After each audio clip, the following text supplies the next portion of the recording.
नमस्कार शेतकरी मित्रांनो, आत्ताच्या व्हिडिओमध्ये आपण पाहणार आहोत की काल भारतामधून बांगलादेश येथे किती कांदा निर्यात झालेला आहे व त्या कांद्याची काय परिस्थिती आहे व त्या कांद्याला कसा बाजारभाव मिळाला आहे याबाबतची सविस्तर माहिती आपण या व्हिडिओमध्ये पाहणार आहोत।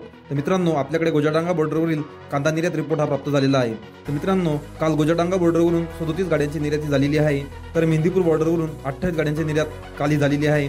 तसेच हिली बॉर्डरवरून 14 गाड्यांची काल निर्यात झालेली आहे। अशा पद्धतीने भारतातून टोटल बांगलादेश येथे 79 गाड्यांची काल निर्याती झालेली आहे। तर मित्रांनो, बघूया गोजाडांगा बॉर्डरवरील कांदा बाजारभाव। मित्रांनो, नाशिक जिल्ह्यातील कांद्याला 63 रुपये किलो पर्यंतचा बाजारभाव हा मिळालेला आहे। तर नगर येथील कांद्याला 62 रुपये किलो पर्यंतचा बाजारभाव हा काल मिळाला आहे।